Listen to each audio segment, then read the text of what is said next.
Good morning, students. This is video 2 of the chapter Population, Distribution, Density and Growth. I had sent you one video the previous week. Now this is the second part of the video. We had discussed about population distribution, density and growth. Let me revise little bit of growth. Growth may be positive or negative. It is called positive when there is increase in population in a given period of time, and it is negative when there is decrease in the number of people in a given period of time. Okay, then there were 4 phases of population growth. The first was the period of stagnant growth rate, that was between 1920 before 1921. Second was period of steady growth. It was from 1921 to 1951. Third was period of rapid growth. That was from 1951 to 1981. And fourth was period of declining growth. That is after 1981. So these were the 4 phases of population growth. Today we shall discuss about population variation in regional variation in population growth. The growth rate of population during 1991 to 2001 in Indian states and union territories shows very obvious pattern. The states like Kerala, Karnataka, Tamil Nadu, Andhra Pradesh, Odisha, Puducherry and Goa show a low rate of growth not exceeding 20% over the decade. Kerala registered the lower growth rate, that is 9.4, not only in this group of states but also in the country as a whole. So the growth rate of these countries was comparatively low as compared to other states of India, and Kerala has the lowest growth rate, maybe because of literacy level also in Kerala is very high. So that can be also one of the reasons. A continuous belt of states from west to east in the northwest, north and north central parts of the country has relatively high growth rate than the southern states. It is in this belt comprising Gujarat, Maharashtra, Rajasthan, Punjab, Haryana, UP, Uttarakhand, Madhya Pradesh, Sikkim, Assam, West Bengal, Bihar, Chhattisgarh and Jharkhand. The growth rate on the average remained 20 to 25%. So in these states the growth rate was comparatively higher. It was 20 to 25%. During 2001 to 2011, the growth rate of almost all states and union territories have registered a lower figure compared to the previous decades, namely 1991 to 2001. तो ज़्यादातर सब states और union territories में एक growth rate धीरे धीरे थोड़ी सी कम हुई. The percentage decadal growth rates of the 6 most populous states, namely UP, Maharashtra, Bihar, West Bengal, Andhra Pradesh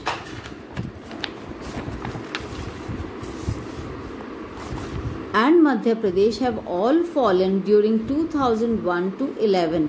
तो सब जगह की धीरे धीरे ग्रोथ रेट कम हुई है compared to the year 1991 to 2001.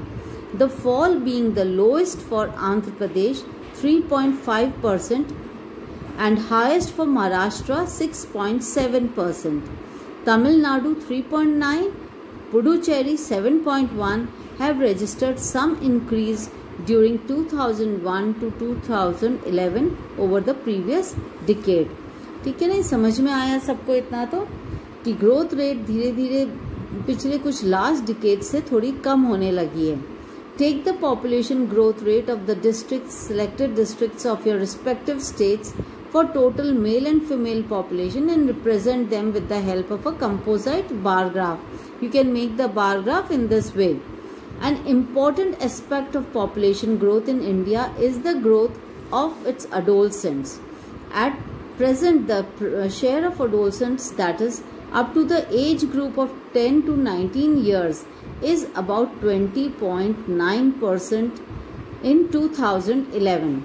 among which male adolescents constitute 52.7% and female adolescents constitute 47 to 3%.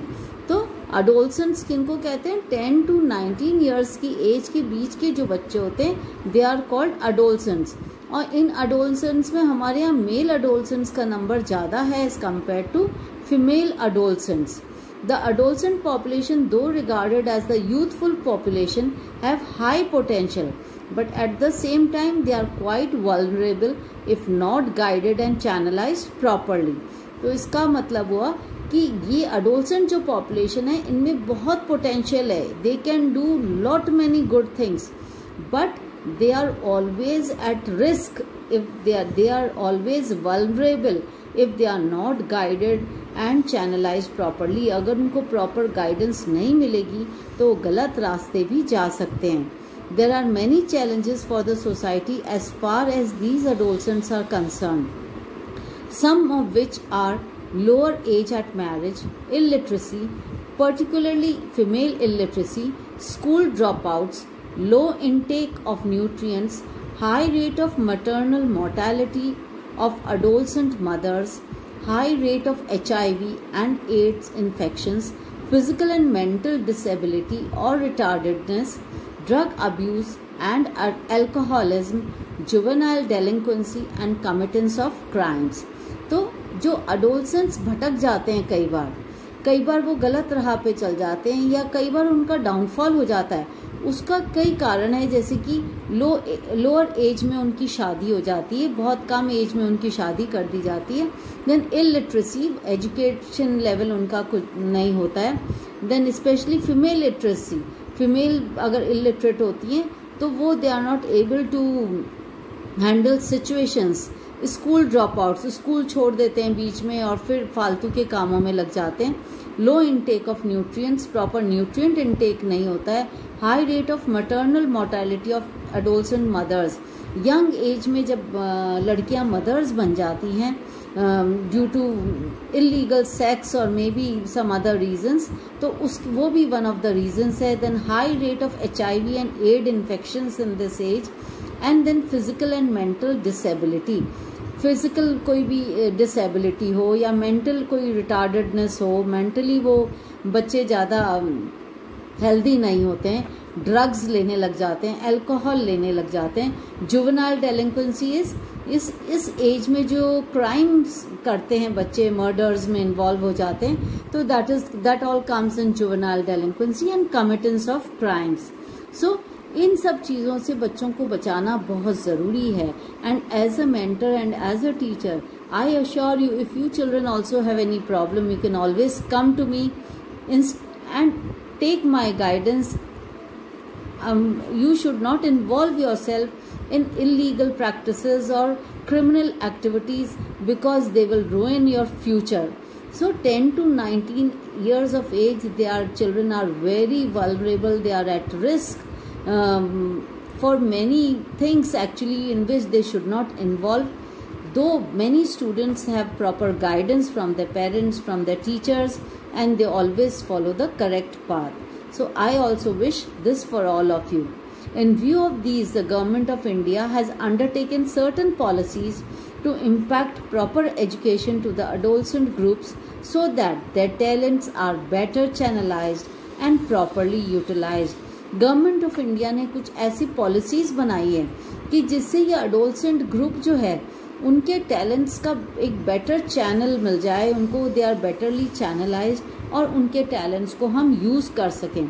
इसके लिए कि national youth policy was framed is one example which has been designed into the overall development of our large adolescent population. हमारी इस adolescent population के लिए ये new national youth policy government ने बनाई थी. It was made in the year 2014, launched in February 2014. It proposes a holistic vision for the youth of India. Holistic, a complete vision for the youth of India. एक बहुत अच्छी policy है which is to empower the youth of the country to achieve their full potential and through them enable India to fight find its rightful place in the community of nations. The National Youth Policy 2014 has defined youthful persons in the age group of 15 to 19 years. इस national youth policy ने अडोलसेंट्स को 15 to 29 years की age group को माना है, not instead of 10 to 19 years. इन्होंने as को बढ़ा दिया है and they have proposed many good ideas for the adolescents in which they can show their full potential. तो गवर्नमेंट ऑफ इंडिया ने, जैसे कि मैंने आपको बताया, नेशनल यूथ पॉलिसी 2014 में जो लॉन्च करी थी, तो उसके लिए एज ग्रुप थी 15 to 29 years. एक दूसरी पॉलिसी 2015 में लॉन्च करी, उसके लिए क्या था कि it was the national policy for skill development and entrepreneurship. It provided an umbrella framework to all skilling activities being carried out within the country. इसके अंदर जितनी भी skillful activities थी, उनके लिए सब जो उनको अलाइन किया गया common standards and linked skilling with demand centres. जहां जहां उन स्किल्स की डिमांड थी, उनसे उनको लिंक करा गया. तो ये 2015 में ये national policy for skill development launch की गई. It appears from the above discussion that the growth rate of population is widely variant over space and time in the country, and also highlights various social problems related to growth of population. However, in order to have a better insight into the growth pattern of population, it is necessary to look into the composition of population. Now we will study about population composition. So these were the two policies launched by Indian government in order to enhance skill amongst the adolescents and to make their future bright. Population composition. Population composition is a distinct field of study within population geography with a vast coverage of analysis of age and sex, place of residence, ethnic characteristics, tribes, language, religion, marital status, literacy and education, occupational characteristics, etc. In this section, the composition of Indian population with respect to their rural-urban characteristics, language, religion and pattern of occupation will be discussed. यहाँ पे हम population के 4 aspects को discuss करेंगे. Rural urban composition क्या है, language, religion pattern और उनका पैटर्न ऑफ ऑक्यूपेशन क्या है. First we will discuss the rural urban composition of the population. Composition of population by the respective places of residence is an important indicator of social and economic characteristics. क्या वहाँ की social life रहेगी, क्या economic characteristics होंगे, तो वो जहाँ रहते हैं लोग, वो एक इम्पॉर्टेंट इंडिकेटर है. This becomes even more significance for a country like India where about 68.8% of its population lives in village. India जैसी कंट्री में जहाँ nearly 70% of the people they are living in villages, तो this thing is really very important.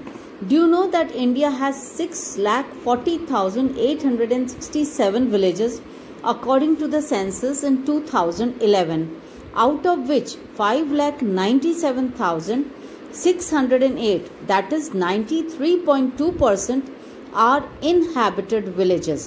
इसमें से इतने villages inhabited हैं, कितने? 93.2%. However, the distribution of rural population is not uniform throughout the country. You might have noted that the states like Bihar and Sikkim, they have very high percentage of rural population. The states of Goa and Maharashtra have only little over half of their population residing in villages. तो villages भी जो हैं वो unevenly distributed हैं पूरे India के अंदर.